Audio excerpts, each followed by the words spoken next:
Hi, and welcome to a new episode of In Conversation with me, Hugo Langton, and I'm pleased to be joined in this episode by former Bromley manager Neil Smith. Hi, Neil. How are you? Yeah, I'm all good, thanks. Good man. Busy doing nothing. Well, yeah, it's something that we all understand at some point or another. Hopefully, not for much longer, but. Listen, thank you for taking the time to come and join me this morning. You know, I always start these conversations just, so the people that are watching know who you are and stuff. So do you want to tell us a little bit about your coaching and managing career to date, up till now? I was at Woking and I was a player there. I'd done my B licence and everything because I was sort of preparing for time out of football, where they relieved Glenn Cockrell of his duties, and we had 6 games to go, and they put me in as catcher with Graham Baker to keep the team up. Literally had 6 games to stay up, and they gave me the manager to do that. We did it after paid up, everything was cool. I was offered the job, I thought it was mine, and then they gave it a Frank Gray, sort of prepared you that football is never a business that you can sort of rely on. But I left there. I went into Welling as the manager, and probably looking back now, I didn't have the experience that I've gained over the course of the time. For 2 reasons: I didn't know what the Conference South was all about, which is where they were at the time. The budget, I was promised one thing, and it became something else. And all the players had left. And I was told this as well. So I had to go into a situation where the budget was less than I thought and no players. And with lacking experience of that league and division and how they did things, probably was a big eye-opener, big learning curve.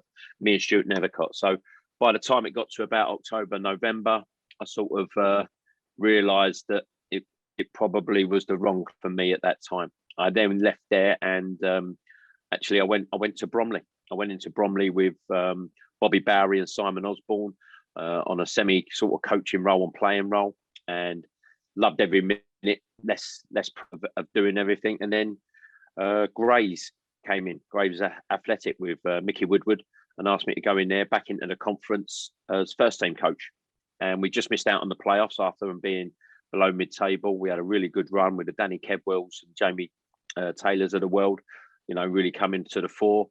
Then we stayed there again, me and Tim O'Shea, and then Mickey Woodward became the manager. Certain things happened where he then brought in Wayne Burnett, and I'd left. I went back, believe it or not, and played for Maidstone for a few games, which I absolutely love, with Alan Walker. And then went back into coaching through Tim O'Shea going in at Croydon Athletic. And we won the championship there. And was doing really well. Then all of a sudden, something happened outside of football that sort of made our mind up that we went somewhere else. That was front page tabloid headlines about what happened off. But that's that's the one. That's the one. On Sky and ITV and BBC and in every paper going, and in my little world, I was part of that. So, that was a little bit of a shock. And then we come out of there. We went to Lewis after Steve Ibbotson had taken it over, and I think they had 7 points after 15 games, and we had to try and keep them up, and we just missed out on the game. So, and then decided to look elsewhere, and then I went to Bromley. Mark Goldberg took me in at Bromley as first team coach, assistant manager, and for the first 3 years, it was a struggle. We were stuck trying to stay up into the Conference South. Third year, fourth year, we got into the playoffs. 5th year, we won the championship, and then we've been in. I've become the manager of Bromley, being in the highest division they've ever been in, and I've loved every minute of it. Always looking to improve my managerial skills, and I think I'm a good motivator of people. And unfortunately, up until last week, I still was and looking to get into the playoffs, but decisions out of my hands. And here I am now talking to you, Hugo, and loving every minute of it. Yeah, I can vouch for your motivational skills, having spent some time, obviously, at Bromley with you as well. That's right. what do you think then? Because obviously, like I look at a lot of people that they play professional football, and you had a very good career as a footballer. But when you make that kind of change to you kind of the transition almost into management, how did you find that? Because one minute you're a key player in a team, and the next minute you're the boss, whether it be as a player manager or just as a manager. What how did you find that? What was that like for you? The Woking one was a bit difficult because I was the captain, and then I was their manager, and so as players, after a game, you'd be sitting having a beer or something like that. And you'd be talking about the game. So all of a sudden, as soon as the game's finished, I'm in a room with Graham Baker sorting out the preparation for the training for the week ahead, the teams that we're playing. So you had to sort of cut that little role, but you didn't want to lose the fact that you were part of the team that was trying to win. And even though I was a player, I'm now the manager, but I'm still part of them. I'm still in there with them. And I remember playing in a game or not playing in a game. I didn't select myself, and because I wanted to take a step back and be the manager, and we were 2-0 down. Get who it was now, and I put myself on at half time after speaking to Graham Baker, and we won 3-2. Now was it me? I don't know. And he actually made a good point. He said, "Would you have been disappointed if you hadn't have been playing and someone else had picked the team?" I went, "Yeah." He went, "So pick the best team then." So from going from a player, and I was thinking, oh, maybe because I'm the manager, I should be on the touchline. I was still important as a player as well. He could do the managing from the side. I could still play. So that getting that right was hard. And I remember someone saying it's a very, very tough job being a player manager. And I realised that's what I was when I went to Welling. They said Kenny Dalglish found it hard, and he was at Liverpool. How hard is it for you if you're at Welling? And it only sort of hit home, Bromley. I'm training full time. I'm managing full time. I'm then playing on a Saturday. I was absolutely shattered. I was physically and mentally shattered because you're trying to please everybody.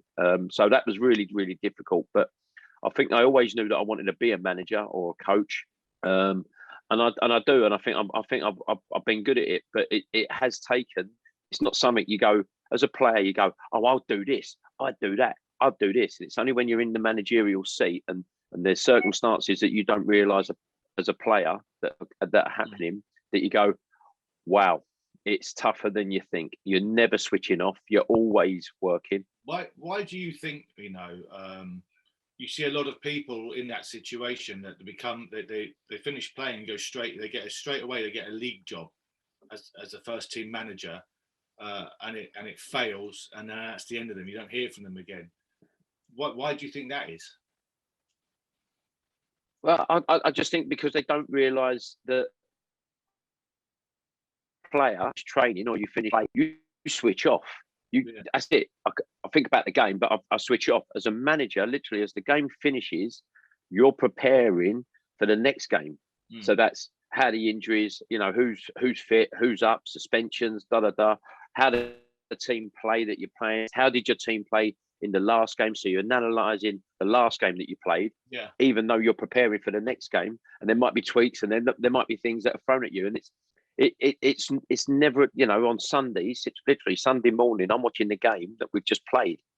By Sunday evening, I'm watching the team we're playing to prepare for Monday and the rest of that week for that game. And it's, as a player, you finish playing, you go to bed, you wake up Monday morning, and that's when you're next game. Because I look at someone like Curtis Woodhouse with, who he had a great football career and a great boxing career, and I look at him and I'm watching. I find his progress very interesting because he's a big name. Everyone knows who Curtis is, from Premier League footballer and stuff.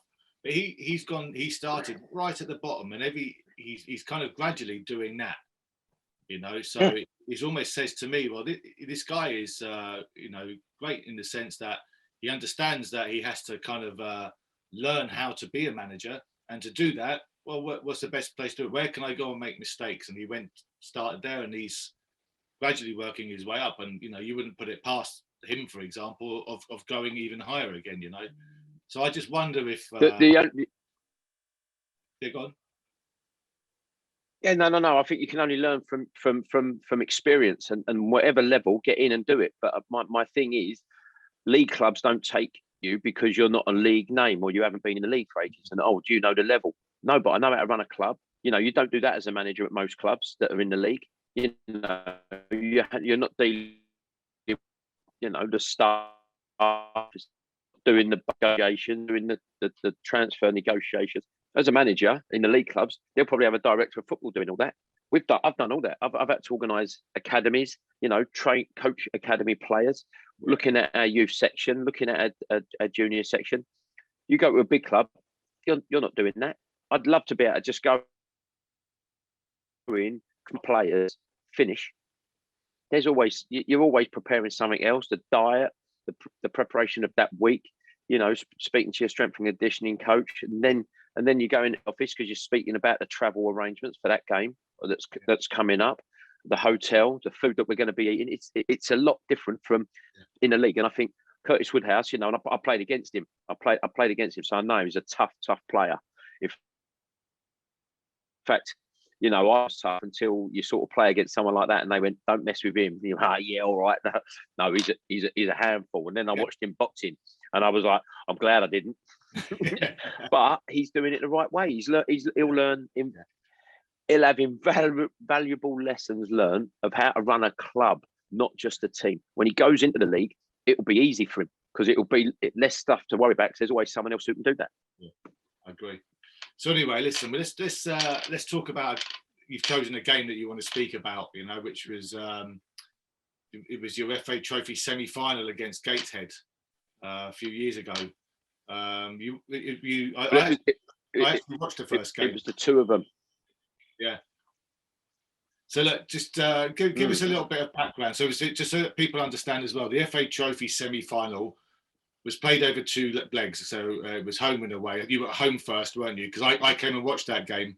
And then obviously you went away the following week. And obviously the finals played at Wembley, somewhere that Bromley could have only ever dreamt of up until this moment, taking little Bromley to Wembley. So tell us what happened and, why you did certain things and the whole that season's FA Trophy, we'd drawn everybody away. So we had Hartney and Whitney, Live Spartans, Workshop, Spennymoor Town. We'd had 3 games because 2 of them got cancelled and we'd been up there on the Tuesday night. It had been cancelled. We'd then come back. We went up there again on the Tuesday night. It got cancelled. We then had to play them on the Thursday. After coming back on the Wednesday morning, go back up there on the Thursday, play Spennymoor Town, won the game, and our semi-final was on the Saturday, the first game. Now, we'd played against Gateshead, obviously, before. Steve Watson, the ex-Newcastle fullback, was the manager. They were a very, very attacking side. They play, they were 3-5-2, whatever you want, but then they're proper going forward. They're like a 3-4-3. They had Sean Penn in there, very experienced guy.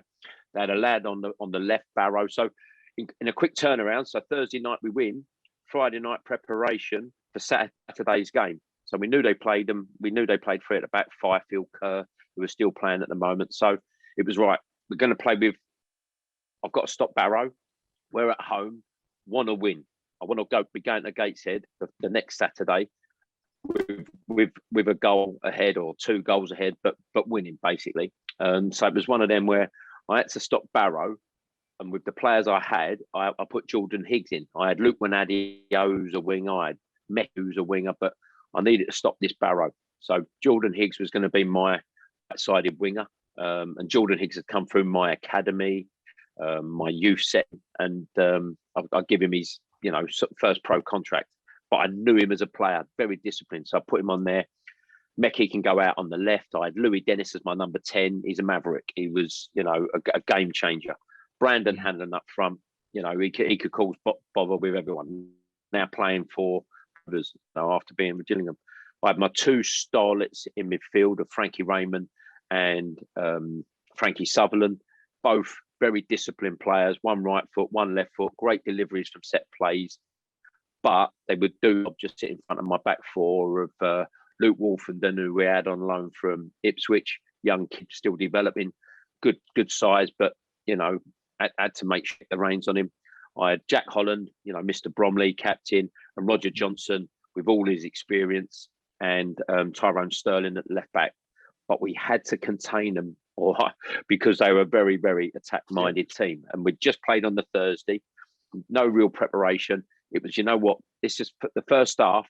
Let's just get our legs going, because they're going to be tired. By the way, we've been travelling up and down up north. Up to Spennymoor on the Tuesday, got cancelled. Yeah. To think you had to play 2 times in less than 48 hours is so yeah. No. But we travelled Spennymoor on the Tuesday. It got cancelled. We then come back and said, look, let's just play it on our place. And then we had to play at Darlington, I think it was, on the Thursday, the biggest pitch I've been. Biggest pitch. Frankie Raymond scores the winner. Right. Got to travel, then prep. Well, let's go, boys. And by the way, it was snowing. It was the worst weather ever. There's snow around the pitch. We're having to sweep the pitch because after moaning at Spennymoor, there's no way we could have our game cancelled. So I'm there brushing the pitch and everything else. So we prepare best we can on the Friday against the 3-5-2. I like to have my wingers go back. So then I have my fullbacks a little bit of room to get on the ball. I think it was within the first minute. We're 1-0 down. It was a deflected. They've had the shot. It's deflected in, and you're like, not the start I wanted. But the boys sort of finding their feet. We come back at 1-1. Brandon Hanlon running through. Bit of a dubious penalty, if I've got to be brutally honest. But we get back. We get back into it. Yeah, he gets up. He takes it. Who cares? We got the goal. Right, let's find our feet. Let's just get going again. Lo and behold, the 2-1 down. 2-1 down, and I'm just looking at it going, you know what? We've got to get in. We've got to get in at half time. Now, half time's talk is, by the way, guys, just give me everything you've got, 45 minutes. By the way, we've got another game on Tuesday before the next semi-final. And I'm like, give me everything you've got, and I'll rotate the team for that Tuesday game. If it means all 11 of you have got to rest, I'll rest you. But give me everything you've got. We come out, and Louis Dennis arrived. And the goal he scores for the equaliser is probably one of the best goals that's ever going to have been scored. I remember it. I was sat right behind it, in terms of viewing it. Yeah. Jordan Higgs wins the ball 50-50. He gives it to Louis literally just inside the half. He drives at the 18-yard box. He's got 2 players on him. He goes one way, he cuts inside, and his left foot, because he could do it with either foot, Louis, and it wasn't something that I've never seen him do in training. And it goes outside of the post by about 2 yards, and then just comes back in the inside of the post and goal. And you just see the lift of the players. That's what Louis could bring to this team. He was a phenomenal player. You had the graft of Brandon. You had the discipline of the 2 behind him, just giving Louis the freedom to do whatever he wants. So you're back at 2-2, and you're just like, God, if we can nick another one, I'll settle for this. The boys can have a good rest, and we'll settle for it. Lo and behold, similar sort of thing. Jordan Higgs wins the ball, gives it to Louis. There's a little 1-2. He has a touch.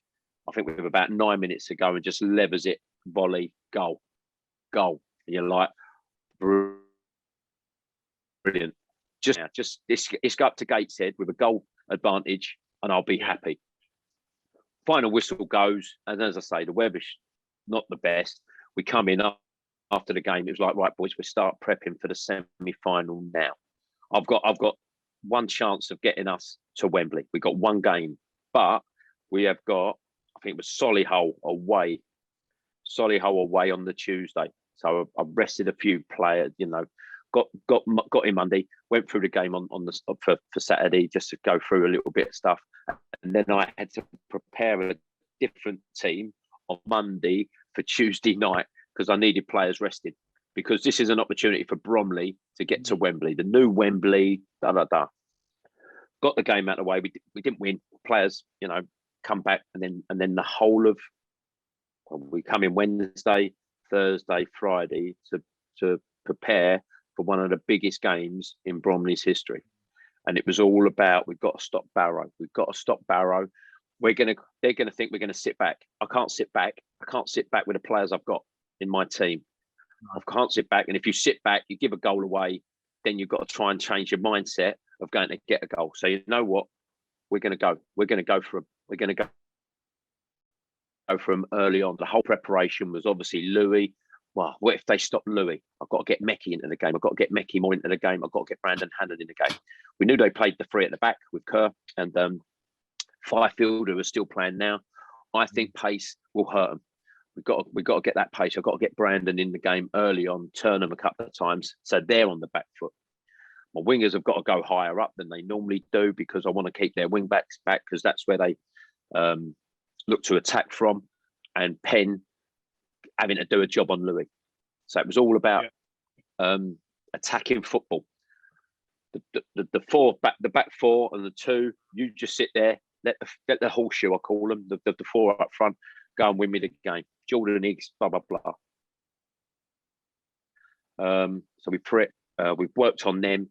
As I say, they've got two great runners in Pennicutt and Johnson. They've got Preston that likes a bomb on, York one side, Barrow the other side. But if we go attacking, they're on the back foot, and it might catch them out. They might think, oh, lo and behold, within 5 minutes, Brandon Hannon's gone through one-on-one, cuts inside. There's a little bit of a melee with the two defenders. We get the goal. Yeah. All of a sudden, they've now got to score 3 to beat us, because we're obviously there, or 2 to actually get back to an equaliser. I never believed we'd let 2 in after the way we played on the following Saturday. And it was close. They were hitting us, we were hitting them, they had chances. And then Barrow, the one time he gets the ball, it's in the middle of the pitch, he has a touch, and I'd say he was nearly 30 yards out. And that's, and I don't think I'm exaggerating. He's chested it, he's put it in front of him, and he's just larruped it. Top corner. Gregory has had no chance. And Dave has been amazing all season. He had no chance. 69th minute. And you're like, whoa, we've got 20 minutes to hold on. But I don't want to just hold on. So we were trying to hit them, and we'd worked on it. If they do have that attack, we've got to go and hit them with pace. And we kept getting through. Oh God. Sorry, you. All right. Your camera's kicked you out. You're there. Yeah, there you are. You're back. You there? Yeah, I can see you. Yeah. And it was one of them where it was like, don't just hold on. And we kept hitting them on the break. They were having chances. We were hitting them on the break, and Hannon was just not finishing it. Mecky had a chance. I brought George Porter on. George is just the game guy. He was running in behind. He was doing all the chasing. 20 minutes, the longest 20 minutes of my life, because we're one step away from Wembley, away from home, holding out to a very, very attack-minded Gateshead. But we did it. And it was literally bodies being thrown in the line. And then straight afterwards, it was one of the best feelings ever, going over to the away, the away end at Gateshead, which is a million miles from the, from the pitch, because it's an athletics track. And then obviously the journey home. But it was amazing, because in such a short space of time, we had to work against a Gateshead, still preparing for league games with my squad of players, and the rotation that we had to do in between. I had to take the gamble of resting players in a league game for this achievement of getting us to Wembley. Yeah. The interesting thing about that was, because normally I know that if you play on a Tuesday night, your players, you give them the Wednesday off, don't you? But it was interesting that because you were able to rest your players, that listen, let's get in on the Wednesday and have 3 good days preparation leading into the game. Did you travel? I'm assuming with it being Gateshead, did you travel on the Friday, or did you go on the train on Saturday morning? Yeah, we travelled on the Friday. So that was the whole point. You were going to lose a day. If I'd had a Wednesday off, you've only got Thursday because you're travelling. But what we did, again, this is where the managerial side of it comes in. You've got around going, right, I want a training session Friday morning. We'll leave Friday from the ground because I can get another session in. And it was trying, and the preparation is so important, and doing them as much as you can. But you know what? The players bought into it, and if you can get the players buying into what you're you're trying to do. Because some might go, oh, it's a Wednesday, we've just had a travel. No, they didn't. They were so focused, and that's what I try and get out of all the teams I've had, and I've had to change them, is that they buy into me and what we're trying to achieve as a club. And if you get the players on your side, they will literally follow every instruction that you give them. Once they cross the line, there's other decisions that they make, but they bought into the fact that they wanted to get to Wembley. We drove past, on some of the trips to Spennymoor and Worksop, we're on the train, you go past Wembley, and you just kept saying, boys, if you want it, we won't be driving past it at the end of the season, we'll be driving to it. But you've got to commit to what we want to do and what we want to achieve. And they bought 100%. So all of a sudden, I that's an advantage. You're not fighting against your players, you're actually fighting with them. And if you can get into that mindset, I think you can take on anybody. So just go back to the game at Gateshead. So you were 1-0 up at half time, weren't you? Which means you were winning 4-2 overall in aggregate. What did you say at half time? What did you have to tweak anything, change anything? What were you thinking as the manager? No, keep doing what you're doing, but don't sit back. Don't think, well, just sit back, because if you sit back, mistakes happen.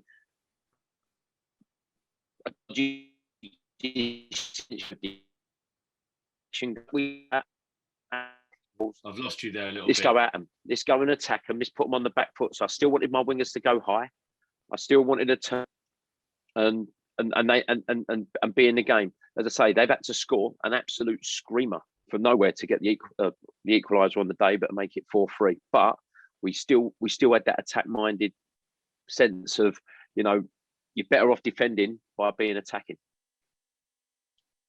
So this is the interesting thing as well, because you said that you kind of prepared almost for that kind of outcome, in the sense that if you're only winning by 1 goal with 20 minutes to go, like you've already said, it was the longest 20 minutes of your life. But also, if you're defending non-stop for 20 minutes, the chances are that you're almost inviting someone to say, well, come on and keep trying to score, when if you do that, the chances are they're going to score.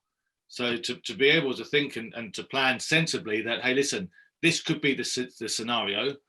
Let's make sure that we understand it, because if there's only 1 goal in it, it could be 0-0 because you started the game 3-2 up. It could be 0-0. How do we deal with the last 20 minutes? Well, that's why I brought on a forward.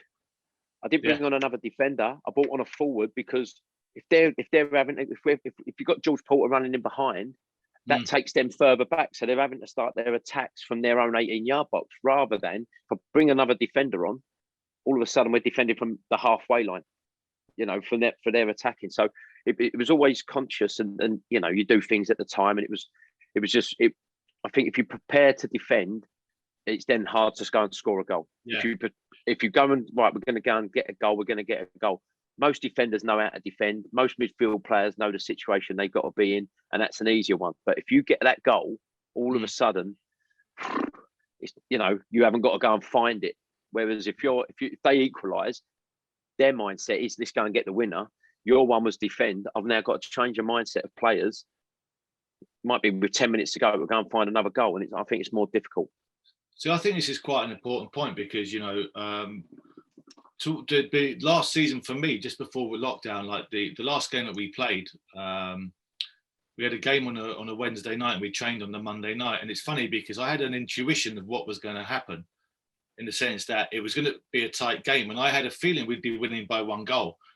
Again, with 20 minutes to go, and we rehearsed. I created a situation, and we rehearsed what would happen in that, if that was to happen.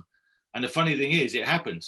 I can't explain it. I'm sure. I think you might understand what I mean. It's like you just got a feeling about how something's going to go, and so it's having the ability to think almost ahead, in the sense that we and my team ended up winning the game because we managed to see it out, and they executed the plan from the situation that we'd rehearsed in the final training session. And it was certainly more important in the FA Trophy semi-final. Yeah, no, Hugo, you have to prepare for everything. So you prepare for, if you go 1-0 down, what can we do? You have to prepare. So their mindset is, it's not a shock at the time. Oh Yeah. God, we're 1-0 down. What do we do now? They've rehearsed it. They've got it in their mind to right. This is what we need to do. If we go one goal up, we're not going to sit back. We're going to go and try and get another one. You know, not leave ourselves open, but give it to the players that you know can score goals. I've got the security of my back four. You know, not one. Yeah. But you rehearse everything. So the mindset of the player is they know what to do if something happens. Yeah. And it's not a shock. And then they're looking over saying, what do we do? Yeah. They know because they've rehearsed it, and you give them all scenarios. Yeah, and it was evident for my team that night when we were 2-0 up and we went to 2-1 with 20 minutes to go, and I'm looking at the players and they were like, "That's fine, we know what we're doing," because there's no panic, you know. And I think this is a really important point about coaching and managing as well, you know. Yeah, it's giving them scenarios that might come up. So it's not, as I say, we might play 4-2-3-1, but I also train as a 3-5-2.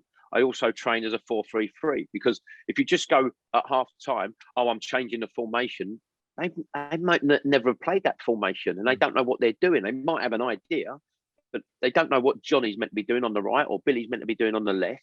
So, you know, you've got to give them, so right, if I do change it, again, it's not a shock to you. You've trained it, you've rehearsed it. And like, no problem. They're thinking is okay, no problem. Rather than, well, what do I do now? Yeah. Who's playing where? Who's playing it? Yeah. You've done it, you've rehearsed it. So when you do change it and you do change formations and stuff like that, maybe mid-game because you want to, or there's an injury or something like that, it's not a shock to them. And that's what you've got to give the player a situation where there's no excuses. We've never played that system. Well, we have. You train me sometimes with 10 men because you might get a player sent off. How do we, if that happens, oh God, we're doing that. Well, look, this is what you're going to do. You might play 4-4-1. You might play, 4-3-2. You'll find a way of what suits you. And then the player knows what they're doing. I always find it, when I'm in a dugout, I always think to myself, if my team goes 1-0 up, or maybe not, but as soon as players start asking their manager in the game tactical questions, it kind of makes you feel, do you know what? These guys are really unprepared. And I always use it as I think this is great, because sometimes when I watch football, and I see players coming over, a team changes something or whatever, or a game's 5 minutes old and something they've lined up unexpected or whatever. I always find it interesting that players come over, as soon as they say to the manager, "What should I be doing?" You think, "Gotcha." Yeah, but that's the preparation of knowing the team you're playing against as well. Do you know what I mean? So we do match analysis, we do player analysis. We'll go through their formation. These are their strong players. These are the players we've got to watch. These are the players that we think that we can get at. So again, you're giving every instruction to the player. It's then up to them to then obviously go and process the what you've just given to them on the Thursday, Friday, and now that Saturday's come up, you set plays, routinely done. All of a sudden, we're the best set play team in the division. That's not by accident. That's by working on it and making sure everybody knows. Might just be you're running away to take a player away because he's their best header, but he might be the decoy for someone else to be the strength. And then the following week might be something different. But everything, how I like to prepare is that the players know everything that we possibly can. If they've signed a player on about him, by the way, when you're looking, you're finding that you'll give the players that they're playing.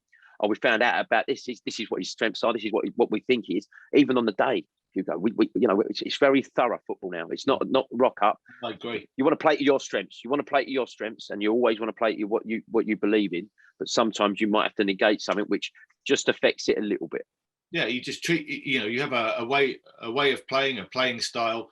Of course, yeah, you need to adapt and tweak sometimes before the game with an opponent, and sometimes in game. Yeah. That's the art to it, isn't it? So it's especially at our level, there's always likely someone to have a game that they're not, either very, very good or very bad. Our level might be a little bit more inconsistent, but the higher up you go, the consistency of that player, so their strength. You might have watched a game 2 games before, and the player you're saying, oh yeah, let's get at him, has the best game of his life. and you go, you know what, I've got to take my hat off to him. But he's never played like that before. And that's the only thing you've got around. I get that. That's amazing, because he could just produce out of nothing. Or the game that you analysed him in or watched him in, he may have just had for whatever reason, he's had a bad build up to the game. You don't know. It might be the fact that he's got a newborn baby or whatever on that night, and he didn't sleep. You don't know. So, but listen, thank you. This has been a fantastic insight into not just to you and your processes, but also, the fact that you curated some history and you took little Bromley, as people like to call them. I know that they were little, although they're bigger now. Largely thanks to the work that you've done. And I know that, having spent some time at Bromley with you in the past, I know that particular game we discussed and that day will live a long time in people's memories. The excitement that you've taken the club to Wembley and the day out that you had there and stuff. So. Thank you so much for coming and speaking to me and sharing his experience with you. And obviously, it's been a pleasure. The game's a better place with you in it, my friend. So hopefully you won't be out for long. I certainly hope not. Hugo, I really thank. I love all this. I love talking about football. I love being in football, and you made it a very good day today. Thank you. Thanks, mate. Talk soon. Top man, Hugo. Cheers, mate. Bye bye.